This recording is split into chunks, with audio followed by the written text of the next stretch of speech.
Shalom Good Kids, selamat hari Minggu. Good Kids yang ada di rumah apa kabarnya? Semoga semuanya dalam keadaan sehat-sehat ya. Lasa Anggra, apa kabar hari ini? Baik banget Lasa Merni. Wow, kita bersyukur karena kita hari ini bisa beribadah kepada Tuhan. Good Kids, mari kita siapkan hati kita, mari kita bersuka cita hari ini, mari kita memuji nama Tuhan.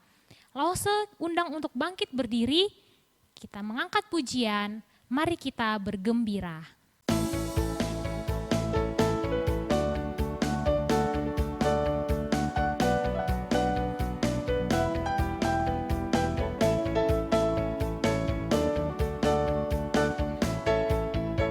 Mari kita bergembira, puji nama Tuhan.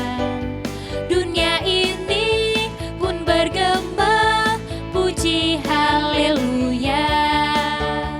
Mari kita bergembira dalam nama Tuhan. Hilang sudah duka lara, ganti sukacitaku memuji Tuhan. Puji haleluya, ku memuji Tuhan. Puji haleluya. Kita angkat sekali lagi lagu ini. Mari kita bergembira, puji nama Tuhan. Dunia ini pun bergema, puji haleluya. Mari kita bergembira dalam nama Tuhan.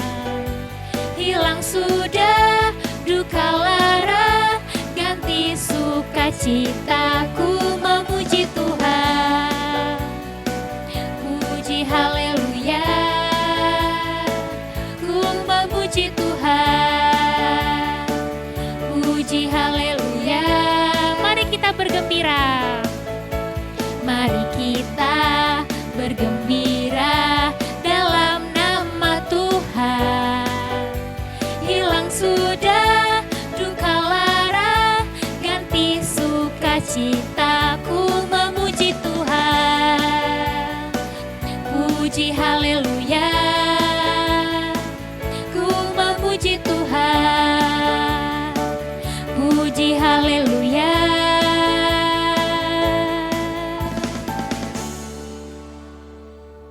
Good Kids, mari kita berdoa.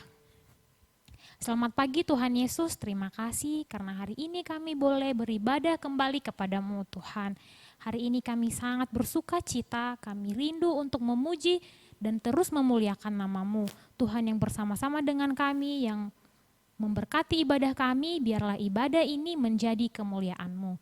Terima kasih Tuhan Yesus, dalam namamu kami telah berdoa, haleluya, amin. Good Kids, saatnya kita untuk mendengarkan firman Tuhan. Sebelumnya Lose Merni mau tanya, firman Tuhan itu berguna nggak di dalam kehidupan kita?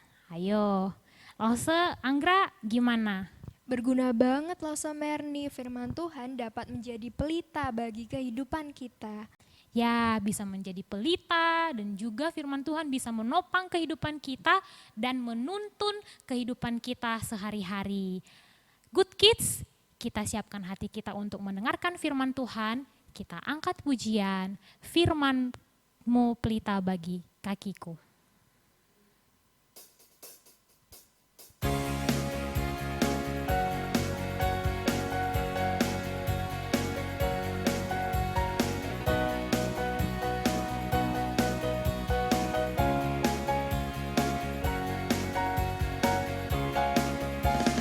Firman-Mu Tuhan, pelita bagi kakiku. Janji-Mu terang bagi jalan-jalanku. Kebenaran-Mu menuntunku setiap hari.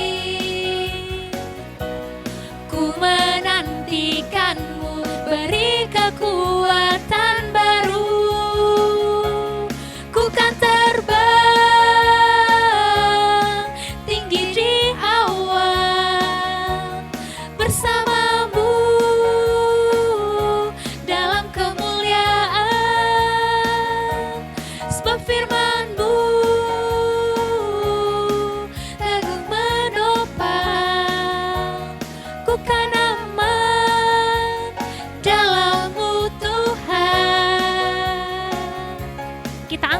ini sekali lagi. Firman-Mu Tuhan, pelita bagi kakiku. Firman-Mu Tuhan, pelita bagi kakiku. Janji-Mu terang bagi jalan-jalanku. Kebenaran-Mu menuntunku setiap hari. Ku menantikan-Mu, beri kekuatan baru. Ku kan terbang tinggi di awan bersama-Mu dalam kemuliaan. Sebab firman-Mu teguh menopang. Ku kan aman di dalam-Mu Tuhan. Ku kan aman. Ku kan aman di dalam-Mu Tuhan.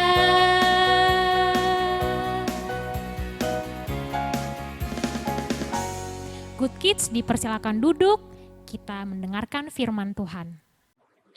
Halo anak-anak, kita saat ini akan mendengarkan firman Tuhan ya. Mari sebelum itu kita masuk dalam doa.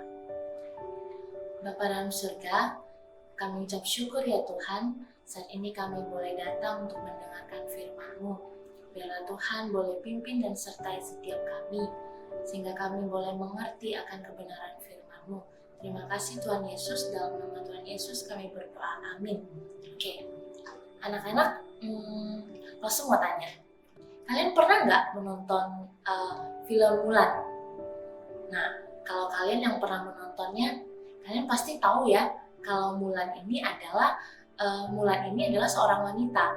Dia pergi menggantikan ayahnya menjadi seorang prajurit. Akhirnya Mulan pergi. Dia mengikuti pelatihan, dia dilatih menjadi seorang prajurit yang tangguh. Nah, sampai akhirnya Mulan ini berhasil. Dia berhasil mengalahkan musuhnya dan membebaskan rajanya dari serangan si musuh yang jahat itu. Dan saat itu Mulan itu akhirnya dijuluki sebagai seorang prajurit yang tangguh dan berani. Nah, kalian tahu nggak, di dalam Alkitab juga ada seorang pahlawan yang gagah berani, yang Tuhan sebut sebagai seorang pahlawan yang gagah berani. Kalian tahu nggak itu siapa? Nah, sebenarnya dari namanya aja kalian udah tahu. Dia adalah Gideon. Arti nama Gideon adalah pahlawan yang perkasa. Nah, Gideon ini adalah hakim yang dipilih oleh Tuhan untuk membebaskan bangsa Israel dari penindasan orang Midian. Nah, anak-anak, dari kisah Gideon kita bisa tahu, waktu itu bangsa Israel melakukan apa yang jahat di mata Tuhan. Mereka melupakan Tuhan dan menyembah kepada dewa lain, dewa Baal. Mereka menyembah dewa Baal.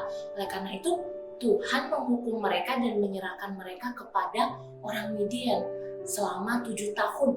Nah, orang Midian itu menjajah mereka selama 7 tahun. Nah, selama 7 tahun itu apa yang diperbuat orang Midian kepada mereka?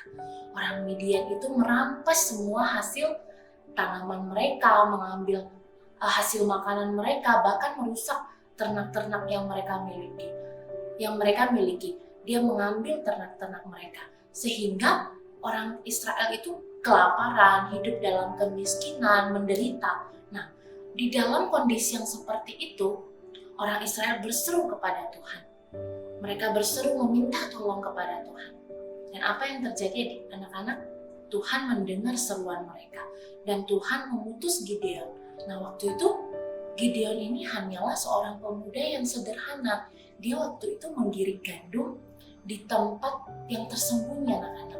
Nah, supaya orang Midian gak tahu dan merebut dan merampas gandumnya. Nah, waktu itu si Gideon ini lagi mengiring gandum. Terus malaikat Tuhan mendatangi dia.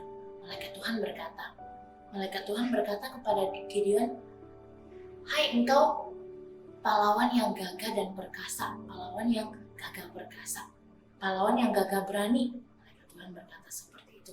Nah, ketika mendengar seruan dan panggilan dari Tuhan bahwa dirinya ini terpilih untuk menjadi seorang pahlawan yang membebaskan bangsa Israel dari penindasan Midian. Wah, Gideon ini nggak langsung terima, teman-teman. Dia nggak langsung menerima panggilannya Tuhan. Dia waktu itu masih ragu akan dirinya. Dia merasa tidak mungkin gitu, karena Gideon ini masih muda. Terus sukunya itu adalah suku yang paling kecil di antara 12 suku Israel yang lainnya. Nah, tapi karena dia yakin bahwa Tuhan akan menyertai dia, akhirnya ia menerima panggilan Tuhan. Nah, waktu itu Tuhan memerintahkan Gideon untuk pergi mengusir orang-orang Midian. Nah, waktu itu Gideon itu pergi, teman-teman. Tapi dia membawa 32.000 pasukan. Dia membawa 32.000 pasukan untuk mengusir orang Midian. Tapi waktu itu Tuhan berkata kepada Gideon, prajurit yang kamu bawa itu terlalu banyak. Nah, suruhlah yang takut itu untuk pulang. Akhirnya Gideon berkata kepada prajuritnya, kalau kalian takut, kalian boleh pulang. Nah, akhirnya, tahu nggak berapa yang pulang? Ada 22.000 prajurit yang takut untuk berperang. Dan mereka akhirnya pulang. Dan tinggal 10.000 tentara, 10.000 prajurit. Akhirnya Tuhan bilang dari 10.000 prajurit itu terlalu banyak. Tuhan bilang kita nggak perlu tahu banyak. Akhirnya Tuhan menyuruh Gideon menyeleksi prajurit itu sekali lagi. Yaitu dengan cara Tuhan meminta Gideon membawa mereka ke tepi sungai. Dan Tuhan berkata, siapa yang meminum air di tepi sungai itu dengan menjulurkan lidahnya ke air yang ada di sungai itu, maka mereka tidak boleh ikut berperang. Nah, akhirnya dari 10.000 itu adik-adik hanya 3.300 orang yang meminum air dengan tangan mereka. Nah, orang yang meminum air dengan tangan mereka inilah yang Tuhan pilih. Dan dari 10.000 orang, hanya 300 orang yang Tuhan pilih. Nah, adik-adik, Tuhan hanya memilih 300 prajurit. Kalau kalian tahu jumlah orang Midian itu, kalian pasti akan kaget. Kenapa Tuhan hanya memilih 300 orang? Kalau kita lihat ya, di Hakim-Hakim 7 ayat 12, di situ itu dicatat kalau jumlah orang Midian itu seperti kumpulan belalang. Kalau kumpulan belalang itu bukan hanya 100, 200 ya, tapi beratus ribu. Banyak sekali orang-orang Midian. Tapi Tuhan hanya menyuruh Gideon membawa 300 prajurit. Nah, adik-adik, apa yang dilakukan oleh Gideon? Dia taat. Dia melakukan perintahnya Tuhan. Dia nggak bertanya kepada Tuhan. Tuhan, kenapa cuma 300? Kalau 300 bagaimana mungkin saya bisa mengalahkan orang Midian? Gideon tidak bertanya seperti itu kepada Tuhan. Dia yakin dan percaya bahwa dengan 300 prajurit pun Tuhan akan menyerahkan orang Midian kepadanya. Nah, bahkan ketika Tuhan menyuruh dia menggunakan cara yang tidak biasa untuk mengalahkan orang Midian, yaitu dengan obor-obor, dengan trompet, dengan kendi, dia pun nggak bertanya. Kenapa Tuhan? Dia nggak bertanya, tapi dia melakukan perintah Tuhan. Nah, akhirnya Gideon memberikan obor-obor, trompet, dan kendi kepada setiap prajuritnya. Dan ketika malam hari tiba, Gideon mengikuti perintah Tuhan. Mereka mengepung perkemahan lawan mereka. Dan ketika Gideon memberikan tanda, akhirnya prajurit Israel dia mengetuk kendi itu dan pecah, dan akhirnya mereka meniup trompet, dan akhirnya orang-orang Midian kaget. Mereka yang bangun bingung, ada apa ini gitu. Nah, di tengah semua kondisi yang kacau itu, Tuhan membuat bangsa Midian bingung dan ketakutan. Mereka akhirnya saling membunuh. Mereka saling menyerang di antara bangsa mereka sendiri. Banyak yang terbunuh dan akhirnya ada juga sebagian yang lari. Mereka pergi meninggalkan tanah Israel. Nah, adik-adik, dengan demikian Gideon akhirnya berhasil. Dia berhasil mengusir orang-orang Midian dari tanahnya Israel dan mengalahkan orang-orang Midian. Nah, anak-anak, coba kita bayangkan sebentar. Dengan 300 prajurit, apakah mungkin bagi Gideon untuk mengalahkan orang-orang Midian yang sebanyak kumpulan belalang itu? Pasti nggak mungkin kan ya? Nah, terus coba kalian bayangkan lagi. Apakah mungkin Gideon itu bisa mengalahkan orang-orang Midian hanya dengan obor-obor, kendi, dan trompet? Nggak mungkin kan ya? Tapi siapa yang membuat semua itu mungkin? Tuhan. Tuhan yang bekerja di balik semuanya itu. Ketika Gideon taat dan percaya kepada Tuhan, bahkan melakukan segala yang diperintahkan oleh Tuhan, Tuhan sanggup melakukan segala sesuatu untuk membuat Gideon dan prajurit Israel itu menang mengalahkan orang-orang Midian. Adik-adik, dari kisah Gideon ini apa yang bisa kita pelajari? Kita bisa melihat bahwa ketika Gideon taat, ketika Gideon percaya kepada Tuhan, Tuhan sanggup melakukan segala sesuatu untuk menolong anak-anaknya. Sama halnya juga dengan kita. Tuhan sanggup melakukan segala sesuatu untuk menolong anak-anak yang taat dan percaya kepadanya. Jadi, ketika kalian mengalami kesulitan, jangan mengeluh dan bertanya kepada Tuhan. Kenapa Tuhan? Kenapa hidup saya begini? Kenapa saya nggak bisa-bisa Tuhan? Jangan bertanya dan mengeluh kepada Tuhan. Tetapi berdoalah dalam kesulitan kita berdoa, kita percaya dan berharap kepada Tuhan. Dan dan kita melakukan apa yang menjadi bagian kita dengan baik dan sungguh-sungguh. Dan yakin dan percayalah anak-anak, Tuhan akan melakukan segala sesuatu untuk menolong kita. Dan anak-anak yang berharap dan percaya kepada Tuhan tidak akan pernah sia-sia dan kecewa. Oke? Nah, anak-anak, saat ini Lausa akan mengajak kita untuk menghafal satu ayat hafalan yang diambil dari Yohanes 14 ayat 15. Oke. Kita buka ya Alkitab kita. Yohanes 14 ayat 15. Jikalau kamu mengasihi aku, kamu akan menuruti segala perintahku. Sekali lagi anak-anak, ayat ini pendek sekali loh. Jikalau kamu mengasihi aku, kamu akan menuruti segala perintahku. Oke, kalian sudah hafal? Nah, kita tutup ya Alkitab kita. Oke, Yohanes 14 ayat 15. Jikalau kamu mengasihi aku, kamu akan menuruti segala perintahku. Nah, anak-anak, Gideon mengasihi Tuhan dan dia taat dan percaya kepada Tuhan. Oleh karena itu, karena ketaatannya inilah Tuhan melakukan segala sesuatu untuk menolong Gideon mengalahkan orang-orang Midian. Sama halnya juga dengan kita. Ketika kita mengasihi Tuhan, kita menaati segala perintah Tuhan dan kita yakin Tuhan sanggup menolong kita. Oke, anak-anak, mari kita berdoa.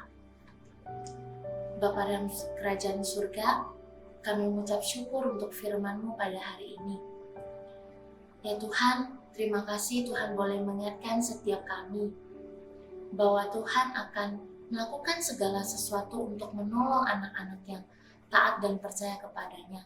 Tuhan tolong kami, biarlah ketika kami dalam kesulitan, kami dalam pergumulan, kami boleh datang kepada Tuhan, kami boleh berdoa kepada Tuhan, dan berharap kepada Tuhan. Bahkan kami boleh yakin dan percaya bahwa Tuhan akan melakukan segala sesuatu untuk menolong kami. Terima kasih Tuhan untuk firman-Mu pada hari ini. Dalam nama Tuhan Yesus, kami mengucap syukur dan berdoa. Amin. Oke anak-anak, sekolah minggu kita sampai di sini. Sampai ketemu minggu depan. Tuhan Yesus memberkati. Good Kids, tiba saatnya kita memberikan persembahan kepada Tuhan. Kita bersyukur karena berkat Tuhan dan kasih Tuhan terus mengalir di dalam kehidupan kita. kita memberikan persembahan kepadanya, kita angkat pujian, kasih-Nya seperti sungai.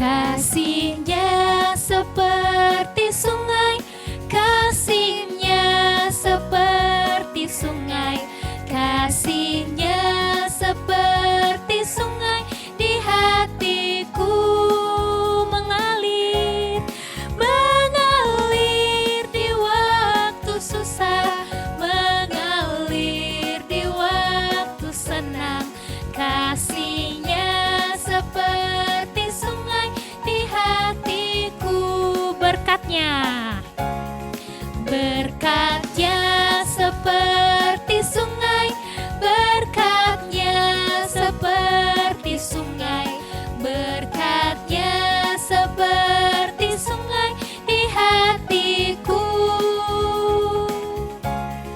mengalir di waktu susah, mengalir di waktu senang, berkat-Nya seperti sungai di hatiku, kasih-Nya seperti sungai, kasih-Nya seperti sungai, kasih-Nya seperti sungai, kasih-Nya seperti sungai di hatiku,